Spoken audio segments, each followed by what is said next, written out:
When my parents defended my brother after he betrayed me by sleeping with my wife, I lost control and unleashed the revenge they deserved. I still gut you without warning, but I won't pretend I'm innocent in the way it all went down. I've done my share of vile, rash things, letting anger get the best of me. If I'm painted as a villain, so be it. That's the truth anyway. I grew up in a suburban Midwest household, the older of two sons. My parents liked to say they loved us equally, but if you asked anyone else, they'd have said Paul, my brother, was the golden boy from day one. He was the one who got all the extra attention, the bigger portion at dinner, the brand new toys. I was the one told to be a good big brother. Paul's younger. He needs more from us, they'd say.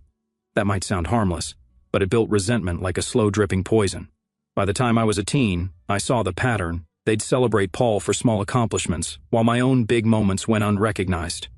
The day I got accepted to college, for instance, my parents told me not to gloat in front of Paul in case he felt overshadowed. Then they threw him a congratulations party for some trivial math contest while ignoring the fact that my acceptance was a huge deal. I decided that day I was done with them. At 18, I left home, got student loans, and never looked back. I didn't speak to them for years, scraping by on meager wages in college, living in a cramped studio with a friend. Meanwhile, Paul enjoyed life under their roof, free of financial burdens. By my mid-20s, I'd found some success in tech. I was working for a data analytics firm, slowly climbing the corporate ladder. That's when I met Alyssa. She was 25, tall, with a confidence that demanded attention. She always held her head high, spoke her mind, and boasted that she wouldn't settle for ordinary. I was an idiot for feeling flattered she chose me. We dated for a whirlwind year, me paying most of our expenses while she hopped from one marketing job to the next. Then she quit working entirely, deciding I should be enough to support her. I told myself it was love, that she'd eventually find her niche. Instead, we got married quickly, and I sank into the routine of paying for everything, letting her enjoy the stay-at-home lifestyle. For a time, I thought that was normal. I'd grown up in a lopsided household, and some twisted part of me was used to it. Then Paul got in touch with me on social media. He said our parents missed me, that they felt sorry for our old conflicts. Maybe I was lonely or naive, but I agreed to meet them. I figured people change, right? Maybe this could be a new start. Our first few interactions were civil, if awkward. I introduced Alyssa to them, and to my surprise, they all seemed to get along well. Dad told me, "See, we can be a family again." Mom complimented Alyssa on her style. Paul started dropping by to watch sports with me sometimes. I tried to loosen up around him, ignoring the leftover bitterness from childhood. Eventually, Paul came over more often than I thought normal. He'd linger in the kitchen while Alyssa cooked or show up in the afternoon when I was at work. I felt a vague unease but couldn't put my finger on it. Then Alyssa told me she was pregnant. I can't lie, I was thrilled. I'd never imagined myself a father, but hearing the news, my heart soared. For the first few weeks, I was over the moon, but something was off. Paul started acting bizarre, placing his hand on Alyssa's stomach, making jokes like, "I'm going to be the best uncle in the world," then winking at her in ways that felt too intimate. I'd come home from work and see them whispering. If I asked what was going on, Alyssa rolled her eyes and snapped, "Relax, he's just excited." But the tension in the room stuck to my skin like static. I thought maybe I was paranoid, so I tried ignoring it. A piece of me desperately wanted it all to be in my head. Then one day, I found a pair of men's boxers under my bed that sure as hell weren't mine. They were some flashy designer brand. I stared at them for a full minute, my mind racing. Alyssa never wore men's underwear. There was no reason for these to be anywhere near our bed unless another man had taken them off in there. I felt my blood pressure spike. My ears rang. Yet I couldn't bring myself to confront her immediately. I needed more certainty. That's how I operate, gather evidence before I strike. I started checking her phone in secret. I'm not proud of that, but suspicion can turn a person desperate. I waited until she fell asleep and tiptoed to the nightstand, flicking through her messages. I found flirty texts with my brother Paul, dating back for months, including lewd pictures and references to hooking up in my own bedroom. They joked about me never catching on. They even plotted how they'd eventually come clean after the baby was born, with me on the hook for child support if they could spin the story right. My hand trembled so violently I almost dropped her phone. I confronted her in the morning. There was no gentle approach. I yelled, "You've been screwing Paul behind my back in my own bed." She tried the classic denial, but it collapsed quickly under the weight of those messages. Then she pivoted to blame. "You work all the time. I was lonely. Paul was there for me. I needed attention." When I pointed out the underwear, she sneered, "You're so dramatic." You never gave me what I needed anyway. A wave of white-hot rage shot through me. All the images of them together, her moaning for him in my bedroom, filled my head. But I clamped my mouth shut, afraid I'd do something I'd regret. I filed for divorce immediately. The betrayal was so raw I couldn't function. My family? They sided with Paul. My parents said, "Come on, Tristan. She's pregnant and needs stability. You shouldn't just leave." I hissed that the baby wasn't mine, but they insisted that didn't matter. "Alyssa had been your wife. You have to step up," Mom lectured. "This is partly your fault for not satisfying her." I felt my stomach coil with hatred. It was classic family spin, blame me, coddle Paul, I told them all to go to hell. But it didn't end there. Alyssa's lawyer, with support from my parents and Paul, hammered me in court. They claimed I was controlling, forced Alyssa to quit her job, had a violent temper, and tried to sabotage her, all lies. My mother even testified, saying I'd had anger issues since childhood, that I was untrustworthy around women. I watched the judge's face morph from neutral to disapproving. I was too numb to fight properly. The result was a monstrous settlement. Alyssa walked off with a chunk of my savings. In the divorce, I got to keep the house, but I resented it now. It felt tainted. For months, I was stuck in a fog of fury and humiliation. I drank myself to sleep, turned up at work exhausted, and lashed out at coworkers if they asked me personal questions.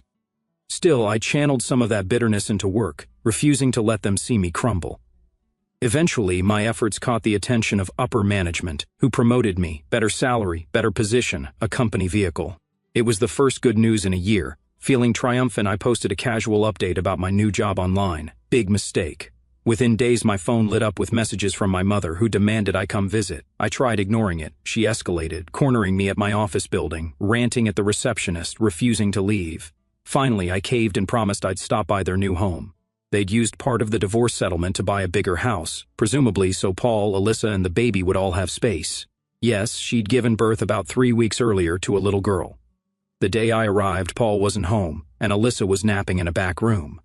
Mom and Dad ushered me into the living room. I braced myself, expecting them to demand something. Sure enough, Dad cleared his throat and said, "Your brother lost his job, and we're having a tough time paying for everything. It's not just the mortgage. There's also the baby's medical bills." That last phrase gave me pause. "Medical bills?" I echoed. Mom explained that the baby had been diagnosed with a serious condition that required expensive treatment. She started crying about how the child was innocent, as though I was personally letting her suffer. I felt a surge of conflicting emotions. On one hand, that baby was innocent. On the other, she wasn't my child. She was a product of my brother and my cheating wife. And yet, my parents hammered me with guilt. Dad said, "Don't you have any decency at all? This kid's in trouble. You're the one with a good job. You owe it to us." When I growled that it wasn't my responsibility, Mom hissed, "She was your wife, Tristan. You failed to keep her in line.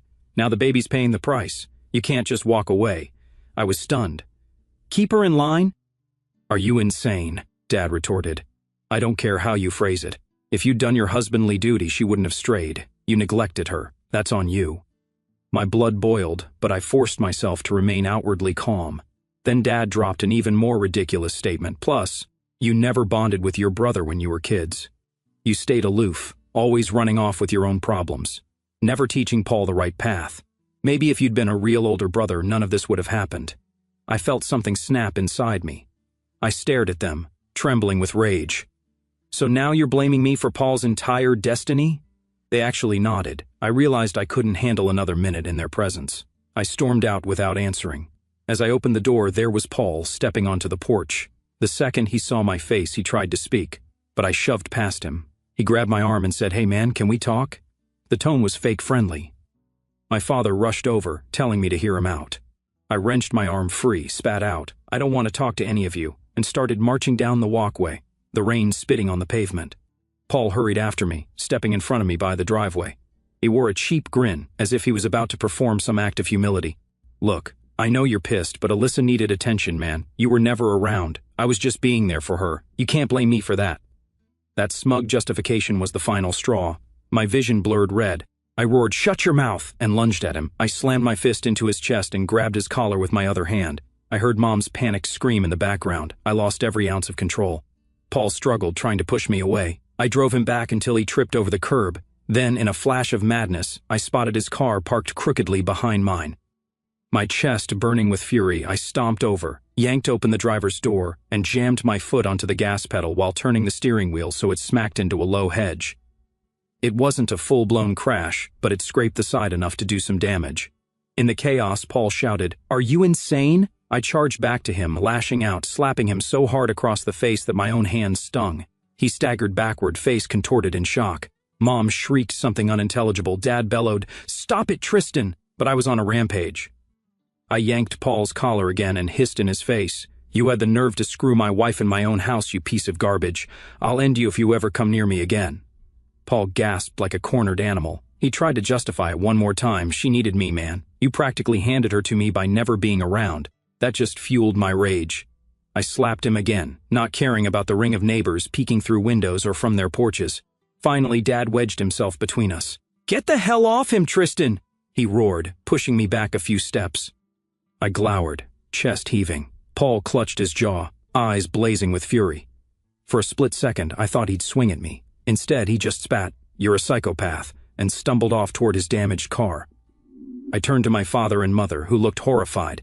Before Dad could speak, I snarled, "Don't you dare blame me again for his life. He made his choices.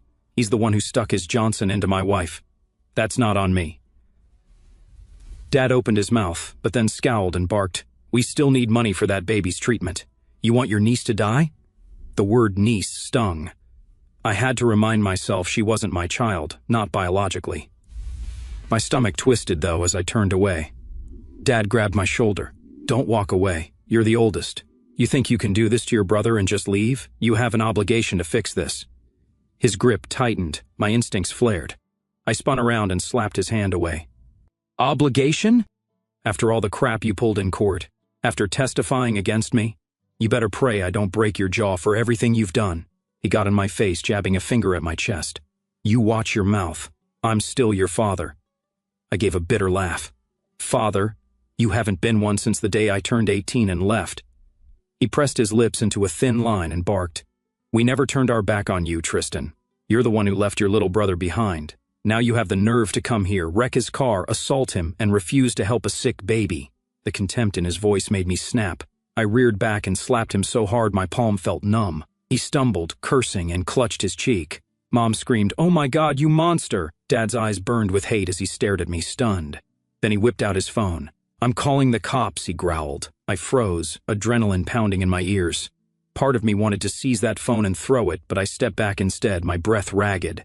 Fine, let him call, I thought. Maybe I deserved it. I'd attacked my brother and father, but in that moment, I was too furious to care. In the distance, I could see Paul rummaging in his battered car, looking terrified and enraged. Dad dialed, speaking rapidly, voice quivering with fury. "My son assaulted me and my other son. Send someone quickly." He gave them the address. Mom glared at me, tears streaming down her cheeks, wailing about how I'd lost my mind. I took another step back, trying to quell the violent quake in my hands. This had escalated beyond all reason.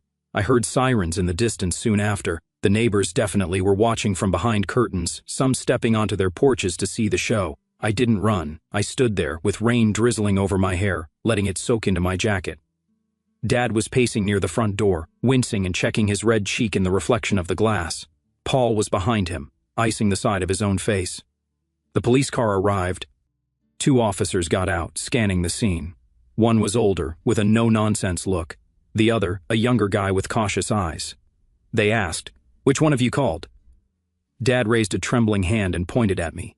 "He slapped me and my younger son. He also damaged my son's vehicle. We need him arrested." The older cop squinted at me. "Sir, is that true?" I took a breath, trying to steady my heart. "I admit I did hit them," I said quietly. "They provoked me." The younger cop stepped between me and my father. "Let's calm down. Anyone need medical attention?" Paul, nursing his jaw, said, "I don't think so." Dad was still panting angrily but shook his head. "I'm fine." Mom screamed, "No, I want him punished. Look at Paul's car, look at their faces. He's a menace." The older cop frowned. "Ma'am, if you'd like to press charges, we can file an assault claim and property damage. Are you sure that's what you want?" Dad nodded, though he looked uneasy. Paul, with unmasked hatred, blurted, "Absolutely, lock him up." I stood there, accepting it. Part of me thought, maybe this is for the best. Let me pay for what I did. But something inside twisted with bitterness. The younger cop turned to me. "Sir, do you have any statement?" I must have hesitated a bit too long because my father piped in, "He's got no excuse for violence." I cleared my throat. "This man, my father, has been harassing me. So is my brother. They demanded money for my ex-wife's baby." I snapped. "I won't deny it, I attacked them. They lied about me in court, and I lost a lot of money in a divorce because of their false testimony. Today they tried to blame me for everything, even my brother's job loss, and claimed I had to pay for the baby's treatment. I lost it." The cops exchanged a glance. The older one said, "We can either mediate this or take statements for an official arrest. Which route do you folks want?" Dad's face was red, and Paul's expression seethed, but I noticed a flicker of doubt there. Maybe neither wanted the hassle of a messy legal fight. Mom, though, looked vindictive. "He's dangerous. Arrest him," she said. The older cop nodded slowly. "All right, we'll do it by the book." I found myself being cuffed, the cold metal biting my wrists. I glared at Paul and Dad. "I hope you're happy," I muttered. Paul averted his eyes, but Dad said nothing. Mom stood there, lips pressed tight, tears still on her cheeks. The cops led me to the squad car. My mind reeled. I felt no regret at that moment, just a savage sense of emptiness. They'd broken me, and I'd responded with violence. This was the final collapse of whatever flimsy bridge existed between us. I spent a few hours in a holding cell, booked for misdemeanor assault and property damage. My lawyer, the same woman who'd helped me rectify part of the divorce fiasco, posted bail, and I was released pending a hearing. She told me I could face fines, maybe probation, but probably not jail time if it was a first offense, and no one was seriously injured. However, she warned me that my father's or brother's statements could complicate things. Sure enough, Dad's written statement painted me as a ticking time bomb with a history of violent behavior since childhood. Paul provided photos of his damaged car and the bruises on his jaw. My mother offered tearful testimony about how she was terrified for her life. Meanwhile, I tried to show the judge that these people had conspired to cheat me out of money in my divorce, but I couldn't deny I'd attacked them. Ultimately, the judge gave me a stern lecture and recommended anger management. I got off with probation and a hefty fine to pay for Paul's car repairs and some of his medical bills. He claimed whiplash and a sprained wrist. My father and Paul didn't bother to hide their smirks in court. It was humiliating, but I swallowed the punishment. Once I was back home, the rage that had sustained me shifted into a dark emptiness. I'd lost my temper and proven them right about me. I was a violent monster in their narrative. That didn't mean they'd leave me alone, though. In fact, a mere week after that hearing, Mom called from a blocked number. I answered out of habit. She started sobbing about how the baby's condition had worsened, that they needed a specialized treatment center, and if I had any moral decency, I'd help foot the bill. My impulse was to hang up, but a shred of guilt made me hesitate. I asked, "Why isn't Paul paying? He's the father." She wailed, "He lost his job, you know that. We don't have the money, and the baby's got appointments, medication, possibly surgery." She caught her breath. "Listen, Tristan, she's innocent in all this. It was you who introduced your brother to your wife. If you had kept them apart, none of this would have happened. We wouldn't have a sick baby in trouble." I nearly laughed at the twisted logic. "So now it's my fault that you raised Paul to be a spineless, lecherous idiot who can't hold a job and impregnated my wife?" She gasped, offended. "Watch your mouth. That's my son you're talking about." I rubbed my temples, exhaling. "I'm done. Stop calling me." Then I hung up. They wouldn't let go. Some days later, my mother and father showed up at my door again, an incredibly bold move considering I had a restraining order pending from the assault fiasco, though it was more about me staying away from them. Dad pounded on the door, yelling that I had no right to ignore them. When I opened it a crack, I saw a flicker of fear in his eyes. I suspect he was worried I'd get violent, but he squared his shoulders. He growled, "This is your last chance to do right by your family." Mom hovered behind him, voice trembling. "Please, Tristan, that baby's in constant pain. We're on the verge of selling the house. You're the only one with resources." My father, shoulders tense, muttered, "You owe us." The audacity made my jaw tighten. "I owe you? For what?" "You humiliated me in court, lied about me, took my money, let Paul have my wife. Then you had me arrested, and you're telling me I owe you?" My mother tried the emotional angle, tears brimming in her eyes. "She's your niece, Tristan. Don't punish an innocent child because you hate us." I felt the breath hitch in my lungs.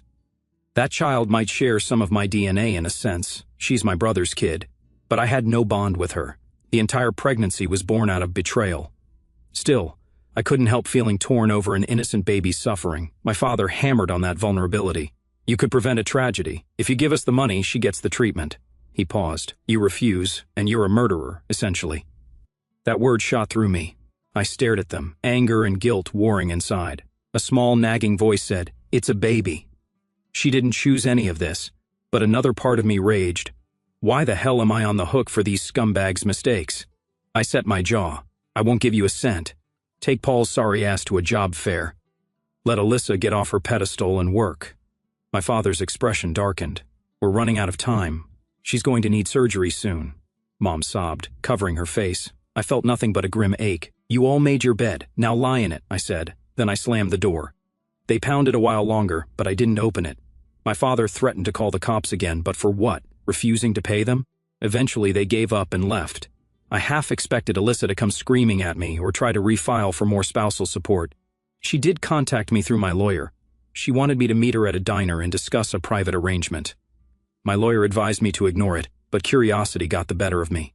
At the diner, Alyssa arrived looking exhausted and furious. As soon as she sat down, she leaned forward and hissed, "You think you're untouchable? I'll find a judge who'll raise your alimony. Don't forget, I can claim mental anguish, your assault charges, whatever it takes." I forced myself not to snap. "We're divorced. I paid the settlement. I'm done." She gave me a dark smile. "You always forget how easily the courts believed me last time. You assaulted your own brother, your father. You have a documented anger problem now. I can spin that. Don't test me." I stared at her, the bitterness inside me climbing up my throat like bile. "So that's the plan? Blackmail me into bankrolling your child's medical expenses?" She shrugged, eyes cold. "The kid's got a condition. We need expensive treatment. Paul can't do it alone. Our parents can't manage. You have the money. So yes, that's exactly what I want. Either you do it willingly, or I'll drag you back in front of a judge." A savage desire to lash out flared in me, but I contained it. "Paul's the father. You two figure it out." She smirked, swirling her glass of water. "How's that moral compass feeling, Tristan? Letting an infant suffer because you're too petty to help?" Then, dropping her voice, she added, "If the baby dies, that's on you." I clenched my fists under the table. I was certain if I didn't stand up right then, I'd do something I'd regret. Without another word, I pushed back my chair and left. She shouted after me, "Don't walk away. You'll regret this." The entire diner paused to stare. I walked faster, ignoring them. Over the next few weeks, I kept my phone on silent and refused to see or speak to any of them. They tried all angles, threats, pleas, guilt trips, even having random relatives call to beg me. But I was done. Yes, I felt pangs of guilt when I thought about the baby, but I reminded myself, it isn't my child. It isn't my fault. This entire tragedy was set in motion by Paul and Alyssa's betrayal. If they wanted to be a family, they could face the responsibilities themselves.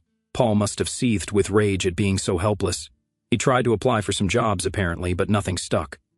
My mother eventually told me through an email I foolishly opened that they'd sold off some valuables, borrowed from distant relatives, and scheduled the baby's surgery. "If anything goes wrong, it's on your conscience," she wrote. I hovered over that line for a while, letting it twist the knife in my gut. Some nights, I couldn't sleep. I'd stand in the shower, trembling with unresolved anger. Scenes replayed in my head, me slapping Paul in the street, Dad's furious glare, Mom's anguished sobs. I was no saint. Maybe I was indeed a monster for the way I lashed out. But I also couldn't let them keep using me. I wrestled with that moral conflict until I was numb. A month later, there was a knock at my door. Checking through the peephole, I saw no one. Then I realized there was a basket on the doorstep. Heart pounding, I opened the door. Inside the basket were medical bills, a typed note listing expenses, and a photograph of the baby in a hospital bed with tubes attached. On the note, in big red letters, someone had scrawled, "Are you proud of yourself? She might not make it." I shut my eyes, guilt coiling tight in my chest. They were giving me one last push. I carried the basket inside, rummaged through the bills. The amounts were staggering. After a few agonizing minutes, I dialed my lawyer. I asked hypothetically if there was any legal obligation for me to pay. She said no. "The child isn't biologically yours. You're not on the birth certificate, and you owe them nothing." She reminded me that even if they tried to spin a story, it'd be a stretch to get a court-ordered payment from me again. I sat down, my phone staring at the baby's photo. She looked so small, eyes shut, tubes in her arms, an innocent victim of all this madness. I caught myself trembling. Then, with a resolved exhale, I stuffed the bills and the photo into the trash. I wouldn't let them manipulate me again. If that made me evil in their eyes, so be it. I wish I could say the story ended neatly, but real life doesn't do neat. I stayed in town, still working my job. My father threatened to call the police anytime I showed up near them, so I made sure never to go near their neighborhood.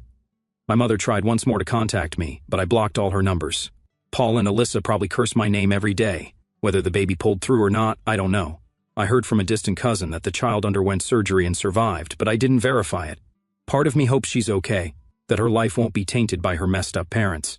As for me, I moved forward on probation with a fine that stung but didn't bankrupt me, plus the knowledge that I'd broken every bridge with my family.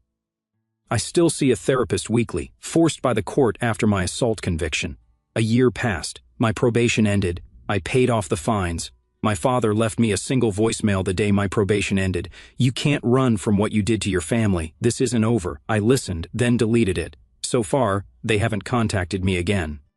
I suspect they might if they ever need more money, but at least now I'm better at shutting them out. I still have the house, though I renovated parts of it to remove any trace of Alyssa. I replaced the bed, painted the walls, tossed out every item that reminded me of her or my brother.